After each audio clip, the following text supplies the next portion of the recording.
अस्सलाम वालेकुम, मैं हूं यासिर पीरजादा। आप देख रहे हैं मेट्रो 7 पाकिस्तान। आइए चलते हैं खबरों की जानिब। चेयरमैन गुलबर्ग टाउन नसरुल्लाह की ज़ेर सदारत अराकीन काउंसिल का इजलास में फ़लस्तीन में इसराइल की जहरियत पर पुरजोर एहतजाज। हुकूमत अवाम की तर्जमानी करते मजलूम फ़लस्तीनी के लिए अपना किरदार अदा करें।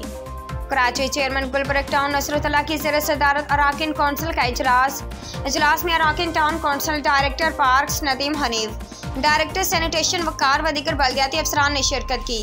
इजलास का आगाज तिलावत कलाम पाक से हुआ। इजलास में फ़लस्तीन में इसराइल की जानिब से बेगुनाह शहरियों पर अंधाधुंध बमबारी और इसके नतीजे में मासूम बच्चों और औरतों, बेगुनाह शहरियों और अस्पताल में जख्मी मरीजों, डॉक्टर्स, पैरामेडिकल स्टाफ पर वहशियाना बमबारी के नतीजे में शहीद होने वालों पर इंतहाई रंजो गम का इजहार किया गया। इजलास में इसराइल की जानिब से की गई जारहियत को इंसानी हकूक़ की खिलाफ वर्जी करार दिया गया। इस अमल से मुसलमान ये समझने में हक बजानिब हैं कि ये इस्तामारी ताकतें मुसलमानों की नस्ल कशी कर रही हैं, जिस पर आलम इस्लाम सरापा एहतजाज बना हुआ है।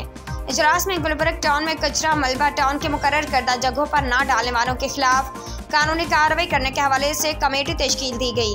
कमेटी रास्ते में कचरा मलबा डालने और जलाने वाले अफराद के खिलाफ कानूनी कार्रवाई करेगी। इजलास में पेश की गई तमाम करारदादें मुत्तफ़क़ा तौर पर मंजूर की गई।